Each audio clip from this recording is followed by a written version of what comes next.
Bet tas turpinājums arī interesants ar tom NLO. Kad jau es jau brīvās Latvijas armijā esmu zināmā lielā amatā un mācoties Amerikas Savienoto Valstu augstākajā kara koledžā, mums mācīja braucienus un nevadas tuksnes. Lepicēņš faktiski.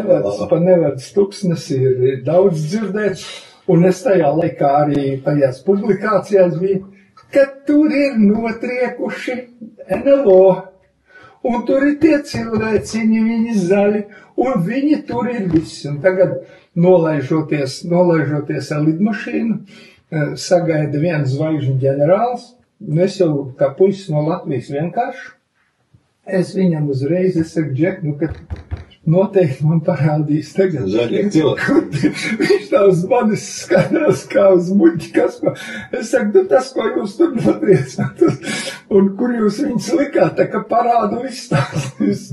Tā kā ir tās situācijas dažādas un arī negaidītas turpinājumi.